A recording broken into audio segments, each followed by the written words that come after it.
Eric Darling here with Darling Data, and you know, I'm having a nice day. Um, I returned from my family vacation. I say family trip because when you travel with kids, it's not a vacation; it's a trip. You need to just careful distinction there. There is not a lot of rest and relaxation. There is just playing referee in a different place. So you know. Uh, Here I am. Uh, and in this video, we're going to talk about, uh, well, basically how string data in your tables can mess up query performance. Now, the, there are a couple other ways than we're going to discuss today. But today, this one, we're going to focus on how string columns can mess up query performance in the area of memory grants. Now, if you've watched other videos of mine, you may recall me talking about how when SQL Server estimates memory for a query, it starts with a serial execution plan, and it figures out how much memory it would take for a single thread to execute your execution plan, right? Whatever the executable plan for the query is. The things that primarily impact memory grants are sorts and hashes.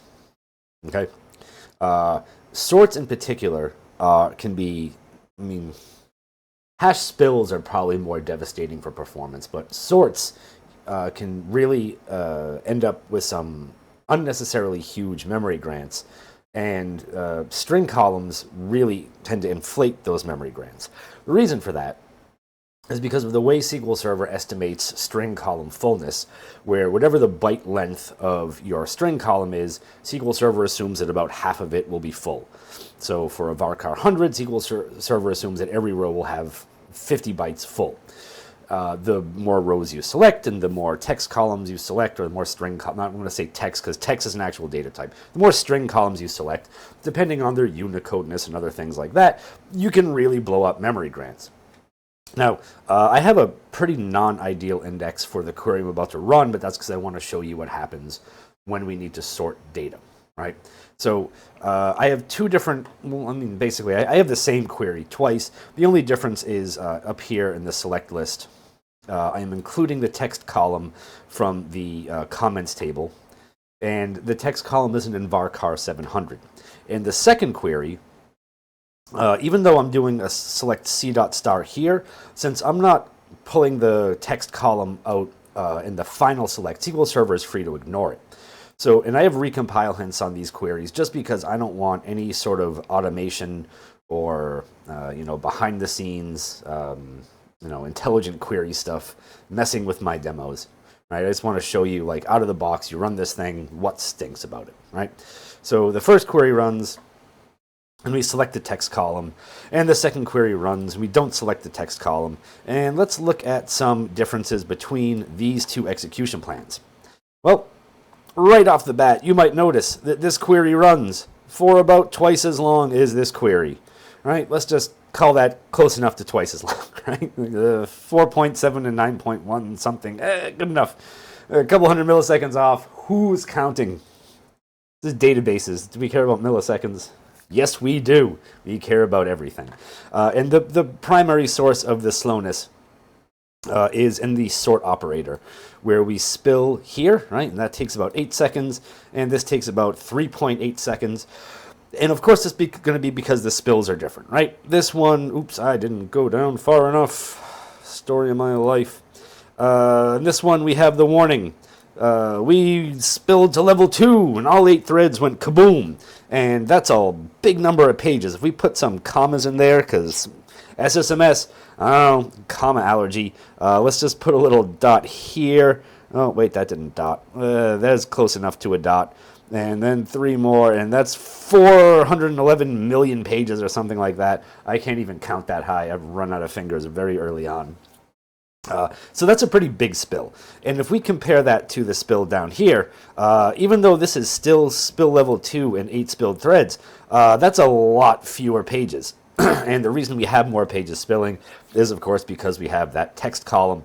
And even though Well, let's look before we say even though. Right? Let's make sure that we understand this. This one asks for a query of 4,296 KB, and this one asks for, well, the exact same memory grant. SQL Server asked for the exact same memory grant for both, and this one spilled a lot more, didn't it? Interesting stuff there, right? Right. Even though we don't have the text column in this one, right? Creation date, post ID, score, and this one we have our text column. Even though SQL Server knew that there was that text column in there, it asked for the same memory grant. That memory grant just didn't do well for either of these. Now, if we redo the index a little bit, and the point of redoing the index is to help out our windowing function on post ID and score. And just keep in mind, of course, that the order of the sorting for the windowing function makes a huge difference. Now, granted, at least I'm pretty sure in all of the documentation I've read, you can't partition by something descending. You can only partition by something and ascending, probably. You can order by things descending. So if we really do need the score descending here in order to make this index effective for the query that we're running. And what sucks about both of them too is that if you don't include all the columns that you're selecting out of the table, you really knock down the chance of SQL Server choosing a narrow, non-clustered index to help with this stuff, because it just straight up doesn't want to do lookups for row number a lot of the time, right? Just forget about it, right? Unless it's a very, very small number of rows. So looking at these two queries again, right, and this time we're going to completely get rid of the sort and the need for, the need to sort data to apply that dense rank windowing function in here. There we go. With that in place, both of these queries take just about the same amount of time, right? We don't have any big difference here because we don't have that sort that asks for the same amount of memory and spills, and all hell breaks loose, where one spill took twice as long as the other spill. So we completely got rid of the portion of the sort and the query plan that used to live in this section, right?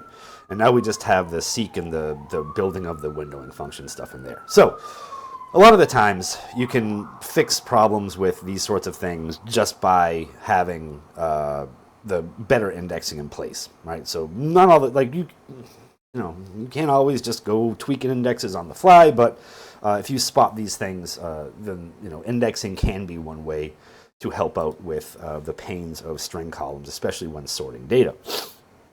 The other thing that we want to look at is a more egregious example. So I have two different queries here against the post table, and now the text column in the comments table is an varchar 700. Which is pretty small beans in the grand scheme of things, right? 700, I guess 1,400 bytes, 7 because they're Unicodes and blah, blah, blah.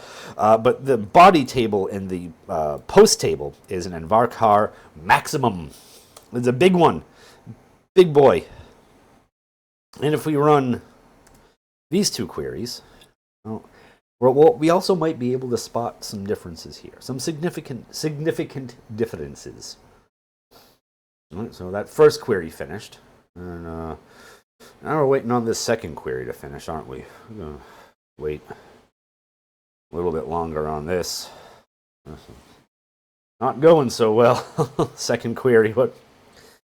That first query finished, I don't know, it seemed like about 8-9 seconds maybe. This one's really dragging on with that body column. I'm starting to think that strings were a mistake, especially, maybe storing entire potential 2-point-something gig strings in a database was maybe not an awesome idea. Maybe we shouldn't be doing this. Maybe we should, put them somewhere else. Just put them in a text file on disk, right? And just have a pointer to the text file on disk. Or I don't know. Perhaps there is some other storage engine that stores that sort of large text more effectively. But holy cow, we have some differences here, don't we? We have some big differences. We have another very big spill difference. Let's edge these two things a little bit closer together. All right, there we go.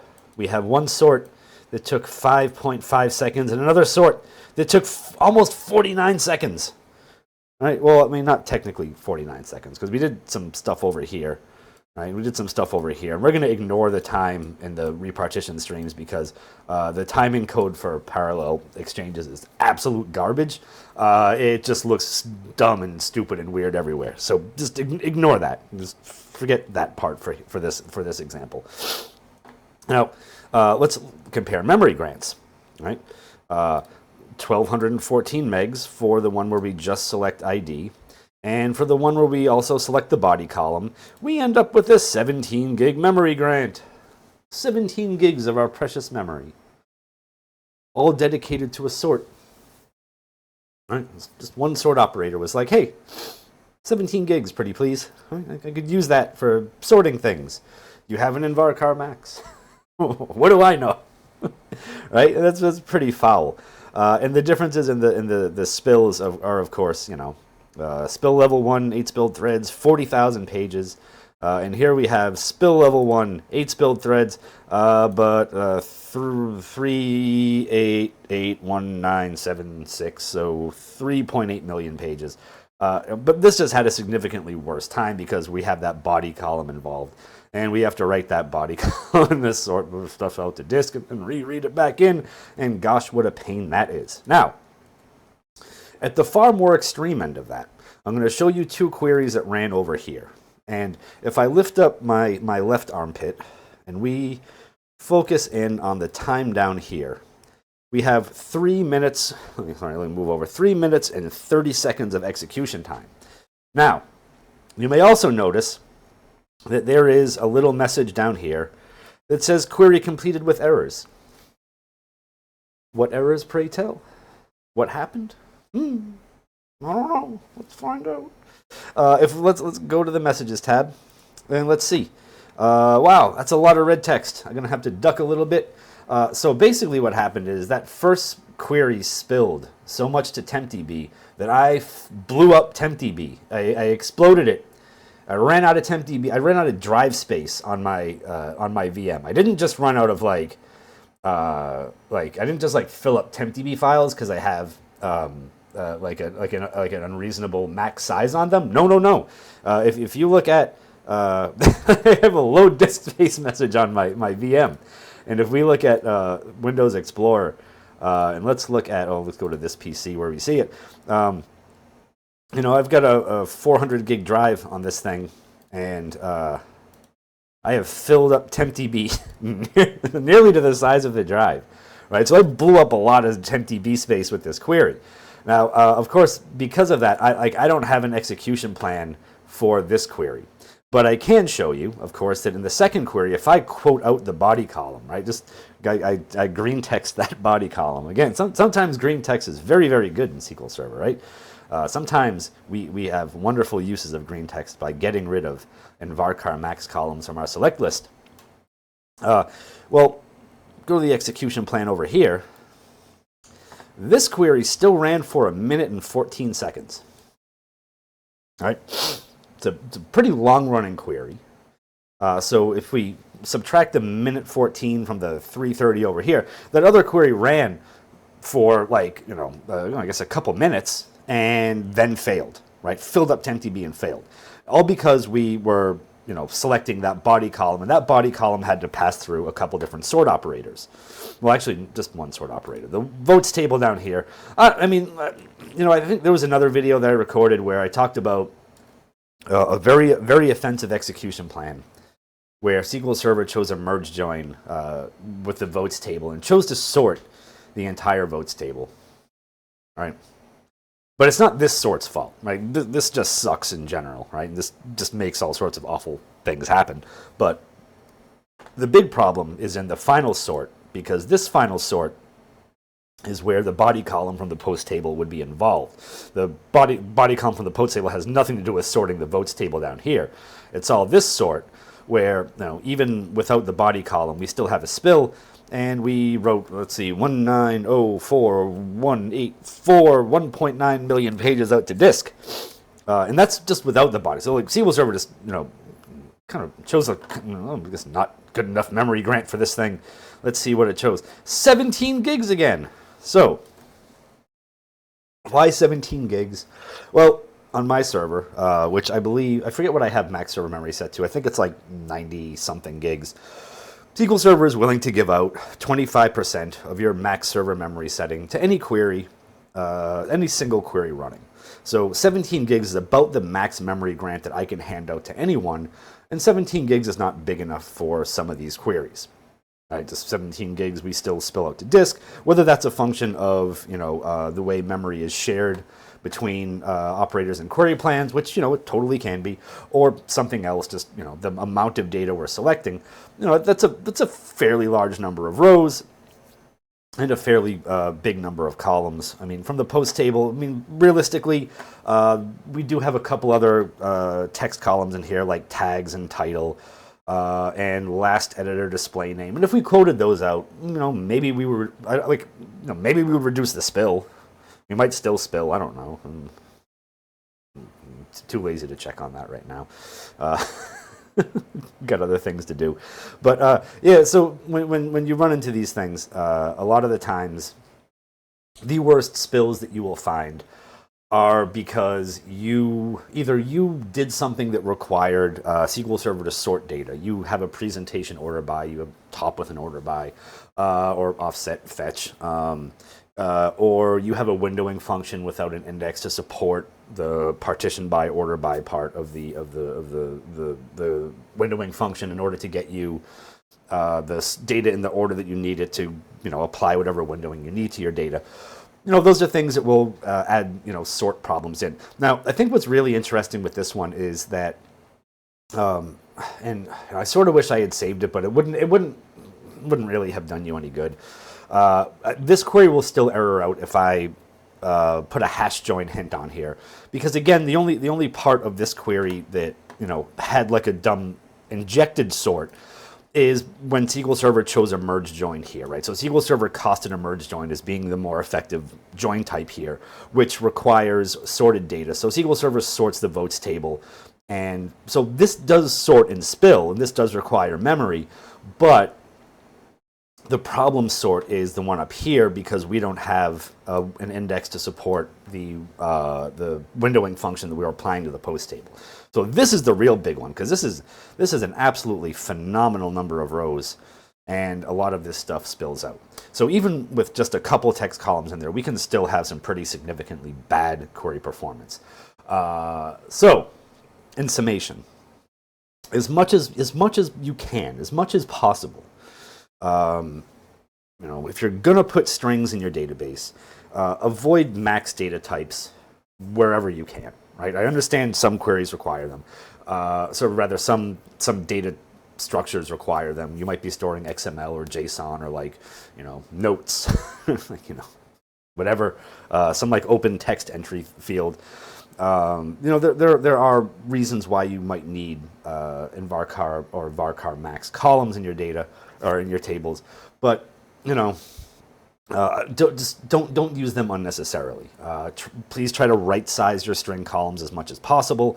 And when you're doing things like if you really need sorted data for some reason, the two things that you can try to do are pre-sort your data and then fetch text columns later. I do have videos about that. Informational versus relational columns. It's a very important concept. Usually, in order to provide a result set for someone, your joins, your where clause, your sorting can be done in a different stage of the query processing than retrieving all the columns that you need to show someone. So not doing everything in one big swoop like this is usually a pretty good idea for query performance. Sometimes temp tables are a good use. Sometimes you can use derived queries in some manner, whether it's a common table expression or it's a sort of a derived table expression. There are different ways to separate those things out so that you don't have to select every single column and apply sorting to all of those columns. You can do the initial set of data joining, filtering, sorting, and then go get the columns that you're interested in displaying, right? The informational columns after you process the relational columns. I have videos about that somewhere on my channel. I'll go try to find them when I publish this, but no promises because I don't know. Searching is hard, isn't it? a little difficult. Anyway, thank you for watching. I hope you enjoyed yourselves. I hope you learned something about how awful strings are in databases. I hope that you have now started a project to move all your strings to text files in the file system and just have pointers to the text file. Kidding. I mean, if they're PDFs or like Word docs, fine. Like file stream type stuff, fine. But, you know, if it's just something for the table, I guess you could deal with that. Yeah. Anyway, I have things to do, so I'm going to go do them.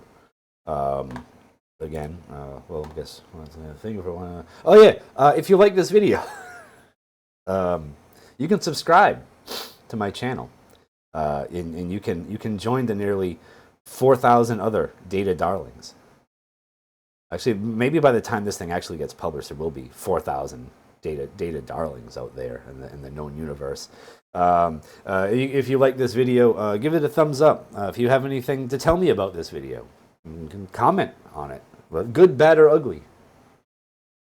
Just don't call me ugly. That's personal. And then we have to fight.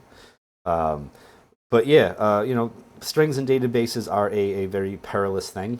The number of problems that they can cause, and I'm going to be recording another video soon about other problems that max data types and string filtering can cause in queries, especially query performance issues. We're going to have one of those coming up soon. It's maybe even in the text file right over here called "Don't Ignore Filters." Might even be right in there. Yeah, but this, you know, strings and databases are a perilous thing. The bigger they are, the harder your queries fall. And just like we saw in this query where I was able to completely blow up 10TB with a sort, you know, it's probably not why you want your queries failing. You probably don't want queries failing at all, right? So, yeah, watch out for those string columns, George. Boom. All right. Goodbye. Thank you.